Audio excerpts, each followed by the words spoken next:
Hello, I'm Manju Sharma, and today's is a plunge into the 14th century England as presented by the great master of poetry, Geoffrey Chaucer. His outstanding work that has come over to the world of literature is the prologue to Canterbury Tales. And today we are going to make an understanding of this book, this poem, and we'll see the world, if not England, through the eyes of this poet, Geoffrey Chaucer. But while in the course of the study of this book, we will see that it is just not the portrayal of one part of the globe, but it is the portrayal of the whole world.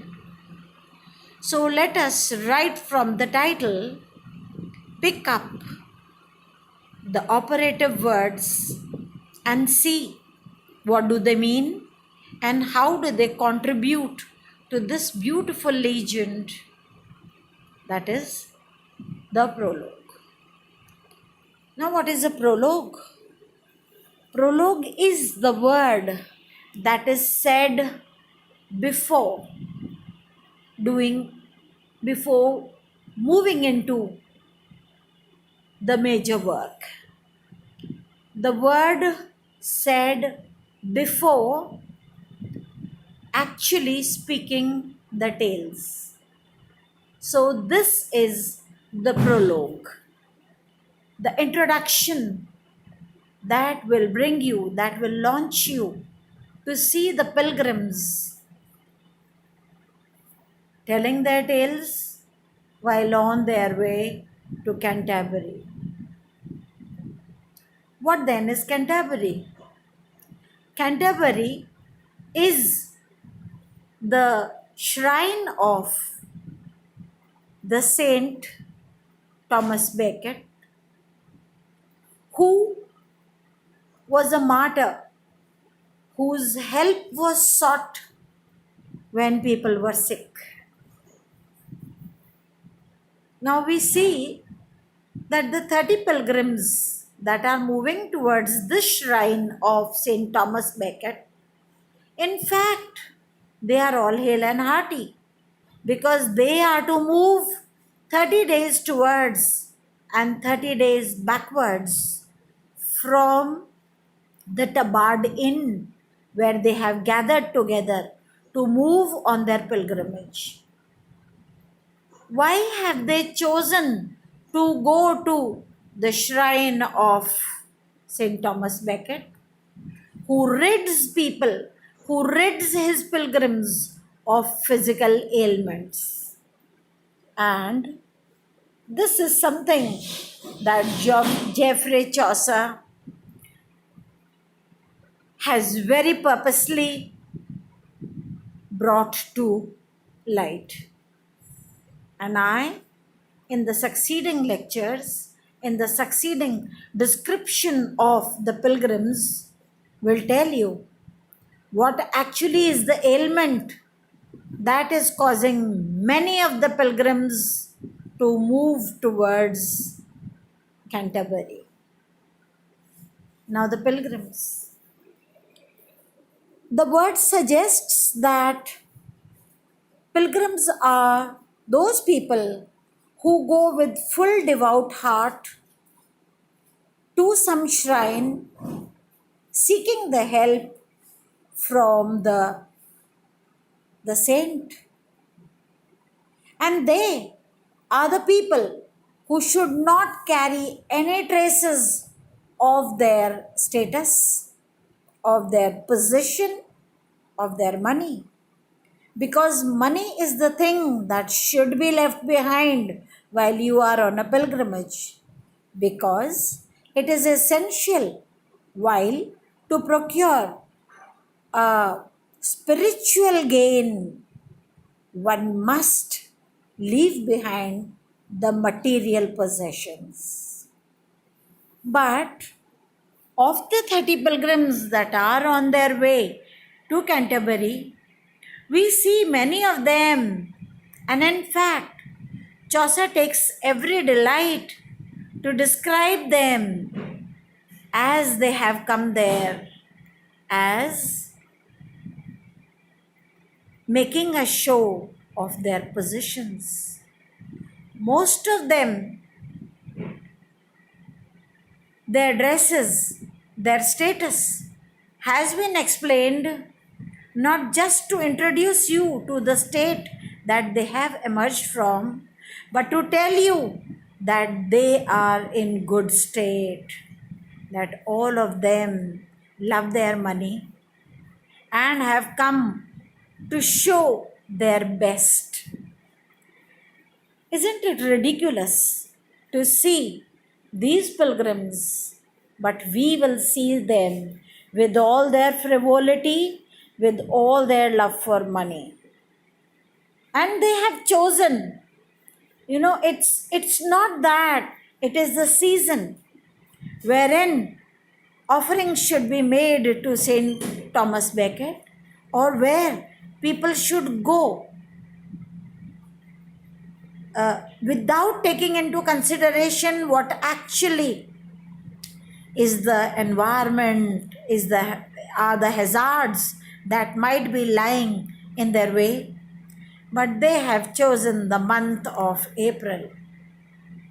And Chaucer takes every pleasure to describe every details of the intoxicated April, where wines are intoxicated, where birds are making melody, small foals are making melody, and where there are rich crops growing on both the sides of the road, that these pilgrims can have their full while on their way towards Canterbury.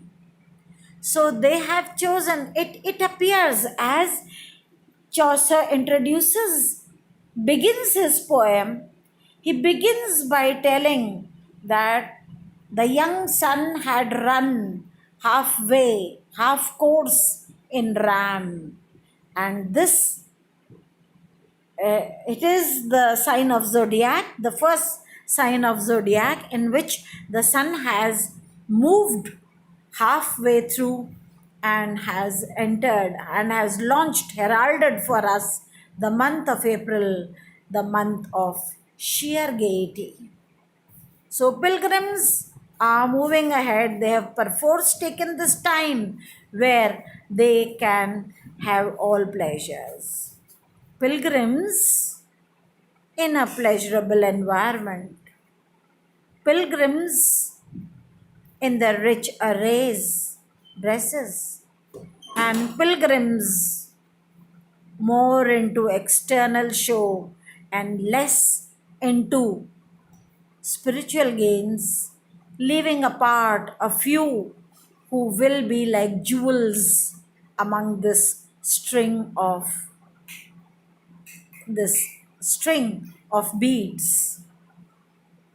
The third point in Canterbury Tales that needs to be understood is how Chaucer represents the state and the church.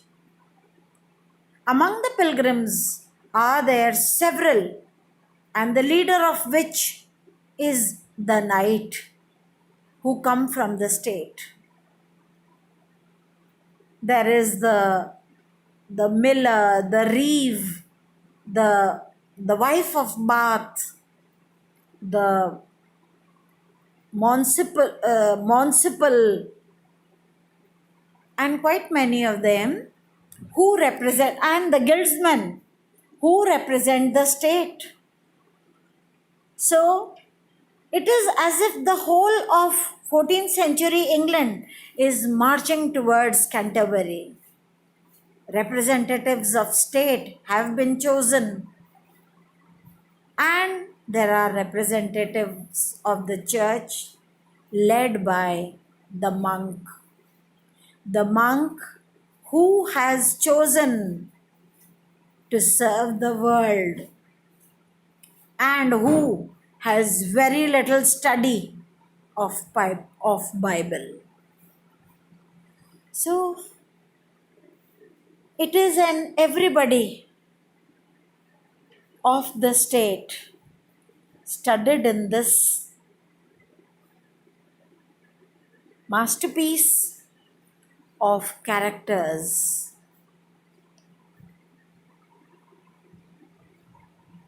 In those times, 14th century England was in fact, it had two big institutions. The biggest was the state politically, and yet another big institution was the church religiously. So, Chaucer has taken the monk, the prioress, the friar, the clerk of Oxford, and the pardoner and the summoner as representatives of the church, who have their small distortions and large as well. But church shouldn't be put to ridicule absolutely. Therefore, there is the parson traveling much and light on his stuff. So we see all the shades of men as are possible. And Dryden ultimately had to say that here there are gods plenty. So all the plenty kinds of people that God could have created are there in this portrait gallery of the pilgrims. Chaucer perforce doesn't take the royal people, because they could not have afforded, due to political instability, this journey of 60 days. And to hold them to ridicule would have been very unwise. Also, he doesn't take the lowest people, because Chaucer would not prick at the conscience. He was a good poet, he was a good human being.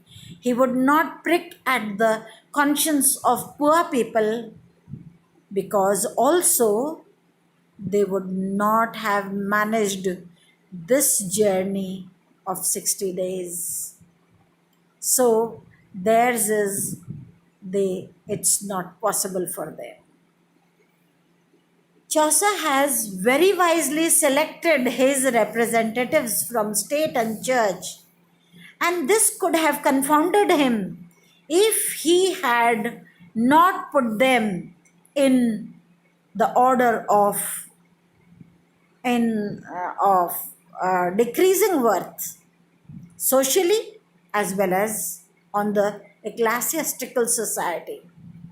Therefore, Chaucer, the master, chooses to write down his document, the prologue, and says that I am presenting them in the order of their entry into the Tabard Inn. So he saves his skin and apologizes for a low sight when he says, as it seemed me.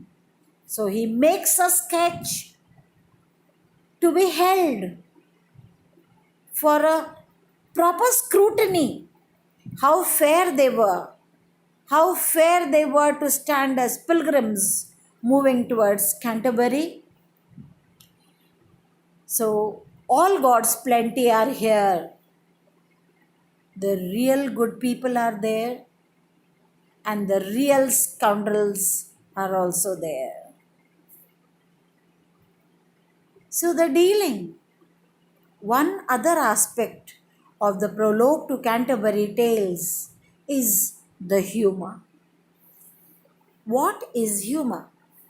A layman would say that humor is the spirit of laughter. Something that evokes laughter is humor. But humor had two meanings for Chaucer. Humor did not mean just laughing with others, but humor meant the four classes, the four humors as given in homeopathy, that is the hot, cold, moist, and dry. And his pilgrims are a combination of these four humors. Humor must also be differentiated from satire because satire is laughing at others, whereas humor is good nature in a good spirit laughing with others. So when you are pricking at the conscience of others, you are also pricking at your own. He is one, Geoffrey Chaucer is one among the pilgrims. He is not out of them. So he doesn't spare an opportunity to ridicule himself as well. So humor is evoked in the setting of the poem, which is a merry month, a month of complete merriment. There is humor in the portrayal of the characters because they are caricatures. They are the individuals and also they are the types. So when we read them, they all have a typical quality, a typical trait that was singular to that class of which his pilgrim is the representative. And there is also humor in the portrayal. When he has to make fun, he sees to it that he begins it in the earnest. He begins by saying that there was a worthy man. And no sooner that you read the word worthy, you are convinced that you will see a man deviated from his status. Now, a very important question arises. There is a prologue, there is an introduction to the pilgrims who are all moving towards Canterbury. But why tales? This is the crux of the matter. The tales are the stories of the incidents that these pilgrims witnessed. They were a part of these. So, to tell about someone as a second person would be unjust. It is just that the person himself gives an appraisal of himself in the story that he relates. Also, because the route was a 30 days towards and 30 days backwards from Canterbury, it would have been tedious if they travelled silently. So he makes arrangement, Chaucer makes arrangement for each pilgrim to tell two tales towards and two tales backwards, which we will see are in fact the life-size portrayal of these pilgrims. It is a delightful piece of work that will stand over ages as a great document from the father of English poetry, Geoffrey Chaucer. He can rightly be called the father of English poetry because he doesn't write in English. He writes down his poem in the dialect, in the local native language, native uh, dialect of speech of the Old England. And when he does this, he does it with such dexterity, with such profundity, that it has come to be understood as Chaucerian language. So, this great father of English poetry takes you on a merry journey towards Canterbury.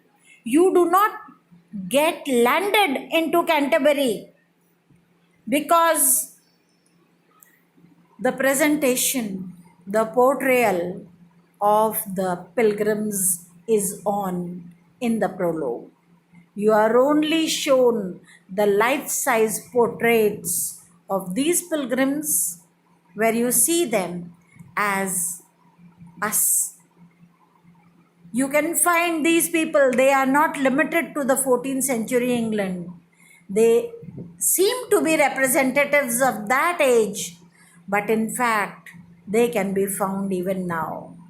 But since this is 14th century England, wherein some kind of corruption, some kind of deterioration in moral values had crept into church.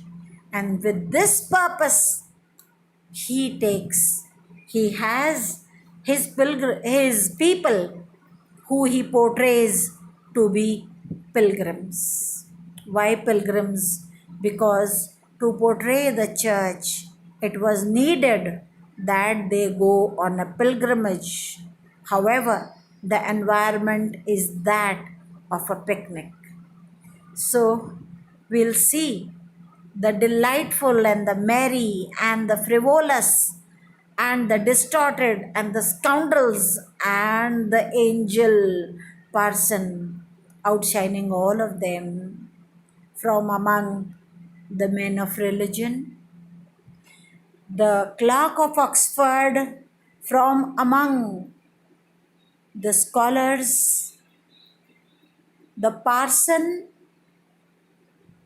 from among the guildsmen, and in fact, this all begins with one of the good men from state, that is the knight, and who is going to head this merry journey, this merry group or gang, we can say, gang of merry men moving towards Canterbury. This is all for today. I hope you will try to see while you are doing the text with me, you are seeing these pilgrims seeking their riddance from their ailment, which of course is not physical but which is spiritual, of a lesser degree or of the ulterior degree. These pilgrims will be an introduction to us. This extensive presentation, for which Chaucer is rightly called the representative poet, because he will introduce you to the customs, rituals of the state and customs of the church in his own style, that is humor, and through tales, because tales would be a first hand presentation of these pilgrims. Thank you.